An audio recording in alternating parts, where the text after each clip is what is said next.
ತುಲಾ ರಾಶಿಯ ಸ್ನೇಹಿತರೆ, ನಿಮ್ಮೆಲ್ಲರಿಗೂ ನಮ್ಮ ಹೊಸ ದಾರಿದೀಪ ಯೂಟ್ಯೂಬ್ ಚಾನಲ್ಗೆ ಸ್ವಾಗತ. ತುಲಾ ರಾಶಿಯವರೇ, ನೀವೆಲ್ಲರೂ ದೇವರ ಮೇಲೆ ಭರವಸೆ ಇಟ್ಟಿದ್ದೀರಿ. ಬ್ರಹ್ಮ, ವಿಷ್ಣು ಮತ್ತು ಮಹೇಶ್ವರರ ಆಶೀರ್ವಾದದಿಂದ ನೀವೆಲ್ಲರೂ ತುಂಬ ಚೆನ್ನಾಗಿರುತ್ತೀರಿ. ನೀವೇಕೆ ಚಿಂತಿಸುತ್ತಿದ್ದೀರಾ? ಈಗ ನಿಮ್ಮ ಮೇಲೆ ತ್ರಿಲೋಕನಾಥನ ಕೈ ಇದೆ. ಈಗ ನಿಮ್ಮನ್ನು ಯಾರೂ ಏನೂ ಮಾಡಲು ಸಾಧ್ಯವಿಲ್ಲ ಮತ್ತು ಯಾವುದೇ ಕೆಡಕನ್ನು ಮಾಡಲು ಸಾಧ್ಯವಿಲ್ಲ. ಯಾರೇ ಎಷ್ಟೇ ಪ್ರಯತ್ನಪಟ್ಟರೂ ಮತ್ತು ಎಷ್ಟೇ ಶಕ್ತಿಯನ್ನು ಬಳಸಿದರೂ ಈಗ ನಿಮ್ಮ ಒಂದು ಕೂದಲನ್ನು ಕೂಡ ಯಾರೂ ಡೊಂಕು ಮಾಡಲು ಸಾಧ್ಯವಿಲ್ಲ. ನೀವು ಕೋಟ್ಯಾಧಿಪತಿಯಾಗಲಿದ್ದೀರಾ. ಹೌದು ನನ್ನ ಪ್ರೀತಿಯ ಸ್ನೇಹಿತರೆ, ಕುಬೇರ್ ಮಹಾರಾಜ ಮತ್ತು ಲಕ್ಷ್ಮೀ ದೇವಿಯ ಅಪಾರ ಕೃಪೆಯಿಂದ ಕೋಟ್ಯಾಧಿಪತಿಯಾಗುವ ಸಮಯ ಬಂದಿದೆ. ಇವೆರಡು ದೊಡ್ಡ ಶುಭಯೋಗಗಳು ನಿಮ್ಮ ಜಾತಕದಲ್ಲಿ ಸಂಚಲನವನ್ನು ಉಂಟು ಮಾಡಲಿವೆ. ಹೌದು ಸ್ನೇಹಿತರೆ, ಸಮಯವಿರುವಾಗಲೇ ವಿಡಿಯೋ ನೋಡಿಬಿಡಿ, ಆಮೇಲೆ ತುಂಬ ಪಶ್ಚಾತ್ತಾಪ ಪಡುತ್ತೀರಿ. ತುಲಾ ರಾಶಿಯವರೇ, ನೀವು ಚಿಂತೆ ಮಾಡುವ ಅವಶ್ಯಕತೆ ಬೀಳುವುದಿಲ್ಲ. ನಿಮ್ಮ ಮೇಲೆ ಯಾರ ಕೈ ಇದೆ ಎಂಬುದು ನಿಮಗೆ ಗೊತ್ತೇ ಇದೆ. ಇದು ಯಾವುದೇ ಸಾಮಾನ್ಯ ಕೈಯಲ್ಲ, ಬದಲಿಗೆ ಇದು ತ್ರಿಲೋಕನಾಥನ ಕೈಯಾಗಿದೆ. ಹೌದು ಸ್ನೇಹಿತರೆ, ಬ್ರಹ್ಮ, ವಿಷ್ಣು ಮತ್ತು ಮಹೇಶ್ವರರ ಕೈಯಾಗಿದೆ. ತ್ರಿಲೋಕನಾಥ ಎಂದರೆ ಮೂರು ಲೋಕಗಳ ಒಡೆಯನಾಗಿರುವ ಆ ಶಕ್ತಿ. ಸ್ವರ್ಗ, ಭೂಮಿ ಮತ್ತು ಪಾತಾಳ ಯಾರ ಮೇಲೆ ಅವರ ಕೈ ಇರುತ್ತದೆಯೋ ಆ ಮನುಷ್ಯನು ಜಗತ್ತಿನ ಯಾವುದೇ ಶಕ್ತಿಯು ಅಲ್ಲಾಡಿಸಲು ಸಾಧ್ಯವಿಲ್ಲ ಮತ್ತು ಯಾರೂ ಅವನನ್ನು ಹಿಂಬಾಲಿಸಲು ಸಾಧ್ಯವಿಲ್ಲ. ನೀವು ನಿಮ್ಮ ಕಷ್ಟಗಳು ತುಂಬಾ ದೊಡ್ಡದಾಗಿವೆ ಎಂದು ಯೋಚಿಸುತ್ತಿದ್ದೀರಾ, ಆದರೆ ನಿಮ್ಮ ಕಷ್ಟಗಳು ಎಷ್ಟು ಚಿಕ್ಕವೆಂದರೆ ಸಮುದ್ರದಲ್ಲಿ ಒಂದು ಹನಿಯಷ್ಟು. ಆದರೆ ಮನುಷ್ಯನು ದುಃಖದಲ್ಲಿದ್ದಾಗ ಅವನಿಗೆ ಅದೇ ಹನಿಯು ಸಾಗರದಂತೆ ಭಾಸವಾಗುತ್ತದೆ. ಹೌದು ಸ್ನೇಹಿತರೆ, ಅದಕ್ಕಾಗಿ ಇಂದು ನಾನು ನಿಮಗೆ ಹೇಳಲು ಬಂದಿದ್ದೇನೆ ಏನೆಂದರೆ, ನಿಮ್ಮ ಜೀವನದಲ್ಲಿ ಏನು ನಡೆಯಲಿದೆ ಎಂಬುದು ನಾನು ಸುಮ್ಮನೆ ಗಾಳಿಯಲ್ಲಿ ಹೇಳುತ್ತಿಲ್ಲ. ಇದು ಮೇಲಿಂದ ಬಂದಿರುವ ಸಂಕೇತವಾಗಿದೆ. ತ್ರಿಲೋಕನಾಥನ ಕೈ ನಿಮ್ಮ ಮೇಲೆ ಇದೆ ಎಂದು ನಾನು ಹೇಳುವ ಅದರ ಅರ್ಥವೇನೆಂದರೆ, ಇದು ಕೇವಲ ಯಾವುದೇ ಕಲ್ಪನೆಯಲ್ಲ, ಇದು ಸತ್ಯ ಸಂಗತಿಯಾಗಿದೆ. ಬ್ರಹ್ಮಾಂಡವನ್ನು ಸೃಷ್ಟಿಸಿದ ವಿಷ್ಣುವಿನ ಪಾತಾಳದ ಶಕ್ತಿ ಮತ್ತು ಭಗವಾನ್ ಮಹೇಶ್ವರನ ಸಂಹಾರದ ಶಕ್ತಿಯನ್ನು ನಿಭಾಯಿಸುವ ಆ ಶಕ್ತಿ ನಿನ್ನೊಂದಿಗಿದೆ. ಸ್ನೇಹಿತರೆ, ನಿಮ್ಮ ಮೇಲೆ ಒಂದು ಅದೃಶ್ಯ ಕವಚವಿದೆ. ನಿಮ್ಮ ವಿರುದ್ಧ ಸಂಚು ರೂಪಿಸಿ ನಿಮ್ಮನ್ನು ಕೆಳಗೆ ಉರುಳಿಸಲು ಯತ್ನಿಸುವವರ ಮತ್ತು ನಿಮ್ಮ ದಾರಿಯನ್ನು ತಡೆಯುವವರ ಎಲ್ಲ ಪ್ರಯತ್ನಗಳು ವಿಫಲವಾಗುತ್ತವೆ. ನೀವು ಅವರ ತಂತ್ರದಿಂದ ತುಂಬಾ ಮುಂದೆ ಸಾಗಲಿದ್ದೀರಿ ಮತ್ತು ಯಾರು ನಿಮ್ಮನ್ನು ಹಿಂಬಾಲಿಸುತ್ತಿದ್ದರೋ ಈಗ ಆ ಜನರು ಎಲ್ಲವನ್ನು ಬಿಟ್ಟು ಹೊರಟು ಹೋಗುತ್ತಾರೆ. ಈಗ ನಿಮ್ಮನ್ನು ಯಾರೂ ಏನು ಹಾನಿ ಮಾಡಲು ಸಾಧ್ಯವಿಲ್ಲ. ನೆರೆಹೊರೆಯವರಾಗಲಿ, ಶತ್ರುವಾಗಿರಲಿ, ಸಂಬಂಧಿಕರಾಗಿರಲಿ ಅಥವಾ ಯಾವುದೇ ಇತರ ವ್ಯಕ್ತಿಯಾಗಿರಲಿ, ಯಾರೂ ಏನು ಮಾಡಲು ಸಾಧ್ಯವಿಲ್ಲ. ನಾನು ಈ ಮಾತನ್ನು ಸುಮ್ಮನೆ ಹೇಳುತ್ತಿಲ್ಲ. ನಿಮ್ಮ ಜೀವನದಲ್ಲಿ ಈಗ ರೂಪುಗೊಳ್ಳುತ್ತಿರುವ ಗ್ರಹ ಮತ್ತು ನಕ್ಷತ್ರಗಳು ತುಂಬಾ ವಿಶಿಷ್ಟವಾಗಿವೆ. ಇಂಥ ಯೋಗಗಳು ಪದೇ ಪದೇ ಬರುವುದಿಲ್ಲ. ಇಂದಿನವರೆಗೂ ನೀವು ನಿಮ್ಮ ಜೀವನದಲ್ಲಿ ತುಂಬಾ ಅನುಭವಿಸಿದ್ದೀರಿ. ಹಲವು ಬಾರಿ ನಿಮ್ಮವರಿಂದಲೇ ಗಾಯಗೊಂಡಿದ್ದೀರಿ. ಹಲವು ಬಾರಿ ಕಷ್ಟಪಟ್ಟು ಕೆಲಸ ಮಾಡಿದರೂ ಯಶಸ್ಸು ಸಿಗುತ್ತಿಲ್ಲ. ಆದರೆ ಈಗ ಆ ಸಮಯ ಮುಗಿದಿದೆ ಎಂದರ್ಥ. ಈಗ ನೀವು ಬಯಸಿದರೂ ಯಾರೂ ನಿಮ್ಮನ್ನು ಏನು ಮಾಡಲು ಸಾಧ್ಯವಿಲ್ಲ. ನೀವು ಹೀಗೆ ಯೋಚಿಸುತ್ತಿರಬಹುದು, ನನ್ನ ಹತ್ತಿರ ಹಣ ಕಡಿಮೆ ಇದೆ ಅಥವಾ ನನಗೆ ಸಹಾಯ ಮಾಡುವವರು ಯಾರೂ ಇಲ್ಲ ಎಂದು. ನೀವು ನಿಮ್ಮನ್ನು ಎಂದಿಗೂ ಒಂಟಿ ಎಂದು ಭಾವಿಸಬೇಡಿ, ಏಕೆಂದರೆ ನಿಮ್ಮೊಂದಿಗೆ ದೇವರಿದ್ದಾನೆ. ತ್ರಿಲೋಕನಾಥನ ಕೈ ನಿಮ್ಮ ಮೇಲಿದೆ. ಆ ಮೇಲಿನವನು ಜೊತೆಗಿದ್ದಾಗ ದಾರಿಗಳು ತಾವಾಗೆ ರೂಪುಗೊಳ್ಳುತ್ತಾ ಹೋಗುತ್ತವೆ. ನಿಮಗೆ ಎಲ್ಲಿವರೆಗೂ ದಾರಿ ಕಾಣಿಸುತ್ತದೆಯೋ ಅಲ್ಲಿವರೆಗೂ ಮುಂದೆ ಸಾಗಿ.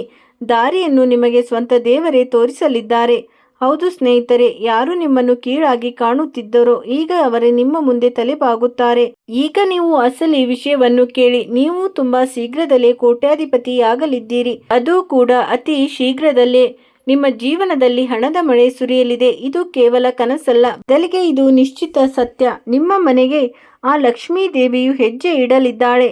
ಯಾರ ಬರುವಿಕೆಯಿಂದ ಬೀಗಗಳು ತೆರೆದುಕೊಳ್ಳುತ್ತದೆಯೋ ಮುಚ್ಚಿದ ಬಾಗಿಲುಗಳು ಮತ್ತು ಮುಚ್ಚಿದ ದಾರಿಗಳು ತೆರೆದುಕೊಳ್ಳಲು ಪ್ರಾರಂಭಿಸುತ್ತವೆ ಮತ್ತು ಸುಖ ಸಮೃದ್ಧಿಯ ಗಂಗೆ ಹರಿಯಲು ತೊಡಗುತ್ತಾಳೆ. ಈಗ ಅದೇ ಸಮಯ ನಿಮ್ಮ ಜೀವನದಲ್ಲಿ ಬರಲಿದೆ. ನೀವು ಇದು ಹೇಗೆ ಸಾಧ್ಯ ಎಂದು ಯೋಚನೆ ಮಾಡುತ್ತಿರಬಹುದು, ಆದರೆ ದೇವರ ಕೆಲಸಗಳಲ್ಲಿ ಅವರ ದಾರಿಗಳು ವಿಚಿತ್ರವಾಗಿರುತ್ತವೆ. ಕೆಲವೊಮ್ಮೆ ಇದ್ದಕ್ಕಿದ್ದಂತೆ ಯಾವುದೇ ಒಂದು ಹಳೆಯ ಸಾಲವು ಮರಳಿ ಬರುತ್ತದೆ. ಕೆಲವೊಮ್ಮೆ ಎಲ್ಲೋ ಸಿಲುಕಿಕೊಂಡಿದ್ದ ಒಪ್ಪಂದವು ಅಂತಿಮಗೊಳ್ಳುತ್ತದೆ. ಕೆಲವೊಮ್ಮೆ ಇದ್ದಕ್ಕಿದ್ದಂತೆ ನಿಮಗೆ ಒಂದು ಅವಕಾಶ ಸಿಗಬಹುದು, ಅದರ ಬಗ್ಗೆ ನೀವು ಎಂದು ಯೋಚನೆಯನ್ನು ಮಾಡಿರುವುದಿಲ್ಲ.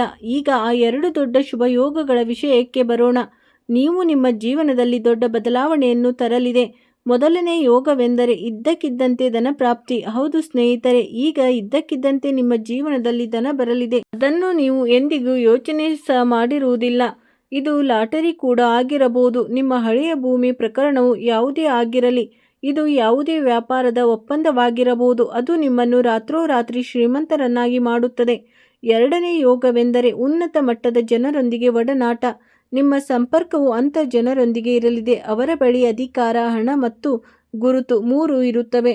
ಅವರ ಸಹವಾಸದಿಂದ ನಿಮ್ಮ ಹೆಸರು ಮತ್ತು ಕೆಲಸ ಎರಡೂ ಉನ್ನತ ಮಟ್ಟಕ್ಕೆ ತಲುಪುತ್ತವೆ. ನಿಮ್ಮ ಗೌರವವು ಈಗ ಹೆಚ್ಚಾಗಲಿದೆ. ಜನರು ನಿಮ್ಮನ್ನು ಗುರುತಿಸಲು ಪ್ರಾರಂಭಿಸುತ್ತಾರೆ ಮತ್ತು ನಿಮ್ಮ ಗುರುತು ಒಬ್ಬ ಯಶಸ್ಸಿನ ಮತ್ತು ಶ್ರೀಮಂತ ವ್ಯಕ್ತಿಯ ರೂಪದಲ್ಲಿ ಇರುತ್ತದೆ. ಆದರೆ ಸ್ನೇಹಿತರೆ, ಇವನ್ನು ನೀವು ಸಮಯವಿರುವಾಗಲೇ ಜಾಗೃತವಾದಾಗ ಮಾತ್ರ ಸಾಧ್ಯವಾಗುತ್ತದೆ. ಈ ಯೋಗವು ಪ್ರತಿಯೊಬ್ಬರಿಗೂ ಸಿಗುವುದಿಲ್ಲ. ಒಂದು ವೇಳೆ ಸಿಕ್ಕಿದ್ದರೂ ಇಂದು ಆ ಮೇಲಿನವನು ನೀಡಿದ ಕೊಡುಗೆಯಾಗಿದೆ. ನೋಡಿ ಸ್ನೇಹಿತರೆ, ಮನುಷ್ಯನು ಅದನ್ನು ಕಳೆದುಕೊಳ್ಳುತ್ತಾನೆ. ಅದಕ್ಕಾಗಿಯೇ ಇಂದಿನಿಂದಲೇ ನಿಮ್ಮ ಆಲೋಚನೆಯನ್ನು ಬದಲಾಯಿಸಿಕೊಳ್ಳಿ. ಸೋಮಾರಿತನವನ್ನು ಬಿಟ್ಟುಬಿಡಿ ಮತ್ತು ಯಾವ ಅವಕಾಶವೇ ಸಿಕ್ಕರೂ ಅದನ್ನು ಗಟ್ಟಿಯಾಗಿ ಹಿಡಿದುಕೊಳ್ಳಿ. ಇಲ್ಲದಿದ್ದರೆ ಆಮೇಲೆ ಪಶ್ಚಾತ್ತಾಪ ಪಡಬೇಕಾಗುತ್ತದೆ. ಅಯ್ಯೋ, ನಾನು ಆಗಲೇ ಗಮನ ಕೊಟ್ಟಿದ್ದರೆ ಇಂದು ಈ ಪರಿಸ್ಥಿತಿ ಹೀಗಿರುತ್ತಿರಲಿಲ್ಲ ಎಂದು ಹೇಳುವ ಪ್ರಸಂಗ ಆಮೇಲೆ ಬರುವುದಿಲ್ಲ. ಇಂದು ನಾನು ನಿಮಗೆ ಅಂಥ ಒಂದು ಸತ್ಯವನ್ನು ಹೇಳಲು ಹೊರಟಿದ್ದೇನೆ. ಅದು ನಿಮ್ಮ ಜೀವನದ ಅತ್ಯಂತ ದೊಡ್ಡ ರಹಸ್ಯವಾಗಲಿದೆ. ನನ್ನೊಂದಿಗೆ ಯಾವಾಗಲೂ ಕೆಡುಕೆ ಏಕೆ ನಡೆಯುತ್ತಿದೆ? ಜನರು ನನ್ನನ್ನು ಏಕೆ ಕೀಳಾಗಿ ಕಾಣುತ್ತಾರೆ ಎಂದು ನೀವು ಯೋಚಿಸುತ್ತೀರಲ್ಲವೇ? ನನ್ನ ಕನಸುಗಳು ಅರ್ಧ ದಾರಿಯಲ್ಲಿ ಏಕೆ ಮುರಿದು ಬೀಳುತ್ತವೆ ಎಂದು. ಹಾಗಾದರೆ ಕೇಳಿ, ಇದೆಲ್ಲವೂ ನಿಮ್ಮ ಹಣೆ ಬರದ ಅಂತ್ಯವಲ್ಲ, ಬದಲಿಗೆ ನಿಮ್ಮ ಕಥೆಯ ಆ ಭಾಗವಾಗಿದೆ. ಅದು ಮುಗಿಯುತ್ತಿದ್ದಂತೆ ಒಂದು ಹೊಸ ಮತ್ತು ಉಜ್ವಲವಾದ ಅಧ್ಯಾಯವು ಪ್ರಾರಂಭವಾಗಲಿದೆ. ನೋಡಿ, ಇದು ಯಾವುದೇ ಸಾಮಾನ್ಯ ವಿಷಯವಲ್ಲ. ತ್ರಿಲೋಕನಾಥನ ಕೈ ನಿಮ್ಮ ಮೇಲಿದೆ. ತ್ರಿಲೋಕನಾಥ ಎಂದರೆ ಮೂರು ಲೋಕಗಳ, ಸ್ವರ್ಗ, ಭೂಮಿ ಮತ್ತು ಪಾತಾಳದ ಒಡೆಯನಾಗಿದ್ದಾನೆ. ಯಾರ ಮೇಲೆ ತ್ರಿಲೋಕನಾಥ ಕೈ ಇರುತ್ತದೆಯೋ ಅವನಿಗೆ ಎಲ್ಲ ಬಾಗಿಲುಗಳು ತೆರೆದುಕೊಳ್ಳಲು ಪ್ರಾರಂಭಿಸುತ್ತವೆ. ಹೌದು ಸ್ನೇಹಿತರೆ, ಇಂಥ ವ್ಯಕ್ತಿ ಕೇವಲ ತನ್ನ ಹಣೆಯ ಬರವನ್ನು ಮಾತ್ರ ಬದಲಾಯಿಸುವುದಿಲ್ಲ, ಬದಲಿಗೆ ತನ್ನ ಇಡೀ ಕುಟುಂಬ, ಸಂಬಂಧಿಕರು ಮತ್ತು ಸಮಾಜದಲ್ಲಿ ಗೌರವ ಹಾಗೂ ಮರ್ಯಾದೆಯನ್ನು ಹೆಚ್ಚಿಸುತ್ತಾನೆ. ನೀವು ಅರ್ಥ ಮಾಡಿಕೊಳ್ಳಿ, ಈ ಕೈ ಕೇವಲ ಆಶೀರ್ವಾದ ಮಾತ್ರವಲ್ಲ, ಬದಲಿಗೆ ಒಂದು ಸುರಕ್ಷಾ ಕವಚವೂ ಆಗಿದೆ. ತಾಯಿಯು ತನ್ನ ಮಕ್ಕಳನ್ನು ತನ್ನ ಮಡಲಿಗೆ ತೆಗೆದುಕೊಂಡು ಪ್ರತಿಯೊಂದು ಕೆಟ್ಟ ದೃಷ್ಟಿಯಿಂದ ಹೇಗೆ ರಕ್ಷಿಸುತ್ತಾಳೋ ಹಾಗೆ ತ್ರಿಲೋಕನಾಥನು ನಿಮ್ಮನ್ನು ಪ್ರತಿಯೊಂದು ಸಂಕಷ್ಟದಿಂದ ರಕ್ಷಿಸುತ್ತಾನೆ. ನೀವು ಎಷ್ಟೋ ತೊಂದರೆ ಮತ್ತು ದುಃಖಗಳನ್ನು ಹಾಗೂ ಕಷ್ಟಗಳನ್ನು ಅನುಭವಿಸಿದ್ದೀಯಾ ಎಂಬುದು ನಮಗೆ ಗೊತ್ತು. ನೀವು ಯಾರನ್ನು ನಂಬಿದ್ದೀರೋ ಆ ಸ್ವಂತ ಜನರೇ ನಿಮಗೆ ದ್ರೋಹ ಮಾಡಿದ್ದಾರೆ. ನಿಮ್ಮ ಕನಸುಗಳನ್ನು ಕೇಳಿ ಜನರು ನಗುತ್ತಾರೆ, ನಿಮ್ಮ ಧೈರ್ಯವನ್ನು ಮುರಿಯಲು ಪ್ರಯತ್ನಿಸುತ್ತಾರೆ. ಕೆಲವೊಮ್ಮೆ ಹಣದ ಕೊರತೆ, ಕೆಲವೊಮ್ಮೆ ಅವಕಾಶಗಳ ಕೊರತೆ, ಇನ್ನು ಕೆಲವೊಮ್ಮೆ ಹಣೆಯ ಬರದ ಹೊಡೆತವು ನಿಮ್ಮನ್ನು ಎಷ್ಟು ಅಸಹಾಯಕರನ್ನಾಗಿ ಮಾಡಿತ್ತೆಂದರೆ ನೀವು ನಿಮ್ಮ ಮೇಲೆ ಕೋಪಗೊಳ್ಳುವಂತಾಯಿತು. ಆದರೆ ಈಗ ಇದೆಲ್ಲವೂ ಬದಲಾಗಲಿದೆ. ಹೌದು ಸ್ನೇಹಿತರೆ, ಏಕೆಂದರೆ ತ್ರಿಲೋಕನಾಥನ ಕೈ ನಿಮ್ಮ ಮೇಲೆ ಬಂದಿದೆ ಮತ್ತು ಇನ್ನು ಮುಂದೆ ಏನು ನಡೆಯಲಿದೆಯೋ ಅದರ ಬಗ್ಗೆ ನೀವು ಯೋಚಿಸುವ ಅಗತ್ಯವಿರುವುದಿಲ್ಲ. ನಿಮ್ಮ ಶತ್ರುಗಳು ತಾವಾಗೆ ತಮ್ಮ ದಾರಿಗಳನ್ನು ಬದಲಾಯಿಸಿಕೊಳ್ಳುತ್ತಾರೆ ಮತ್ತು ಯಾರು ನಿಮ್ಮನ್ನು ಕೀಳಾಗಿ ಕಾಣುತ್ತಿದ್ದರೋ ಅವರು ಈಗ ನಿಮಗೆ ಗೌರವದಿಂದ ನಮಸ್ಕರಿಸುತ್ತಾ ಕಾಣಿಸಿಕೊಳ್ಳುತ್ತಾರೆ. ಹೌದು ಸ್ನೇಹಿತರೆ, ಜ್ಯೋತಿಷ್ಯ ಶಾಸ್ತ್ರದ ಪ್ರಕಾರ ಇಂತಹ ಆಶೀರ್ವಾದ ತುಂಬಾ ಕಡಿಮೆ ಜನರಿಗೆ ಸಿಗುತ್ತದೆ. ಆದರೆ ಯಾರಿಗೆ ಈ ಆಶೀರ್ವಾದ ಸಿಗುತ್ತದೆಯೋ ಅವರು ಒಂದು ಬಾರಿ ಅರ್ಥ ಮಾಡಿಕೊಳ್ಳಿ, ಏನೆಂದರೆ ಅವರ ಹಣೆ ಬರವೇ ಬದಲಾಗಿ ಹೋಗಿದೆ ಎಂದು. ನಿಮ್ಮ ಜಾತಕದಲ್ಲಿ ರೂಪುಗೊಳ್ಳುತ್ತಿರುವ ಗ್ರಹಗಳ ಯೋಗವು ಅತ್ಯಂತ ಶಕ್ತಿಶಾಲಿ ಗ್ರಹ ಯೋಗವಾಗಿದೆ. ಗುರುವಿನ ಸಂಚಾರ, ಶನಿಯ ಕೃಪೆ ಮತ್ತು ಚಂದ್ರನ ಅನುಕೂಲತೆಗಳು ಒಟ್ಟಾಗಿ ನಿಮ್ಮ ಹಣೆಯ ಬರವನ್ನು ಬದಲಾಯಿಸಲಿವೆ. ಹೌದು ಸ್ನೇಹಿತರೆ, ಅದಕ್ಕಾಗಿ ವಿಡಿಯೋವನ್ನು ಕೊನೆವರೆಗೂ ನೋಡುವ ಅಗತ್ಯವಿದೆ. ಎಲ್ಲವೂ ಬದಲಾಗುವ ಸಮಯ ಬಂದಿದೆ. ಜ್ಯೋತಿಷ್ಯದ ನಂಬಿಕೆಗಳ ಪ್ರಕಾರ ಇದು ಗ್ರಹಗಳ ಸ್ಥಿತಿಯು ನಿಮ್ಮ ಕಠಿಣ ಪರಿಶ್ರಮ ಮತ್ತು ಶ್ರದ್ಧೆಯ ಫಲ ನೀಡುತ್ತಿರುವುದನ್ನು ತೋರಿಸುತ್ತಿದೆ. ನೀವು ಯಾವ ಕೆಲಸಕ್ಕಾಗಿ ದೀರ್ಘಕಾಲದಿಂದ ನಿರಂತರವಾಗಿ ಪ್ರಯತ್ನಿಸುತ್ತಿದ್ದೀರೋ ಅದರಲ್ಲಿ ಸಕಾರಾತ್ಮಕ ಫಲಿತಾಂಶಗಳು ಕಂಡುಬರುತ್ತಿವೆ. ಹಲವು ಬಾರಿ ಜೀವನದಲ್ಲಿ ಅಂತಹ ಸಮಯ ಬರುತ್ತದೆ ಯಾವಾಗ ಮನುಷ್ಯನು ಸಂಪೂರ್ಣ ಪ್ರಾಮಾಣಿಕತೆಯಿಂದ ಕಷ್ಟಪಡುತ್ತಾನೋ ಅಂಥವರಿಗೆ ಮಾತ್ರ ಯಶಸ್ಸು ಸಿಗುತ್ತದೆ. ಆದರೆ ಯಶಸ್ಸು ಸಿಗುವಲ್ಲಿ ತಡವಾಗಬಹುದು. ಅಂತಹ ಸಮಯದಲ್ಲಿ ತಾಳ್ಮೆ ಅತಿ ದೊಡ್ಡ ಶಕ್ತಿಯಾಗಿ ಪರಿಣಮಿಸುತ್ತದೆ.